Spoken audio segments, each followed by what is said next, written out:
Welcome to day 5. Ang topic ko for today is ABC rule. Ang ABC rule is powerful tool para mas mabilis kang makapag-close ng deal. Ibig sabihin ng ABC rule, A stands for advisor, B stands for bridge, at C stands for client. A, advisor. Pwedeng tao, pwedeng bagay. Ang tao, pwede yung prop mo or pwede yung downline mo at pwede rin yung crossline mo at pwede rin yung teammate mo. At bagay, pwede yung testimony video or picture. Ibig sabihin ng video, yung mga successful story or yung napagaling ng ating mga produkto. At pangalawa, pwedeng picture na nagkaroon ng result dito sa ating ginagawang negosyo. Bridge. Ikaw to. Ang trabaho mo ay i-connect si client doon sa advisor mo. At kailangan mong i-build up si advisor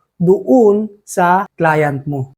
Si client. Ang goal mo para makinig si client mo sa advisor mo. Take note, kapag marami ang client mo, the more na may chance na maraming sasali sa'yo. Lagyan mo ng excitement ang pagbi-build up mo sa advisor mo doon sa client mo. Mas mataas ang chance na makikinig si client mo kapag maayos ang pag-build up mo sa advisor mo. Remember, master the art of bridging.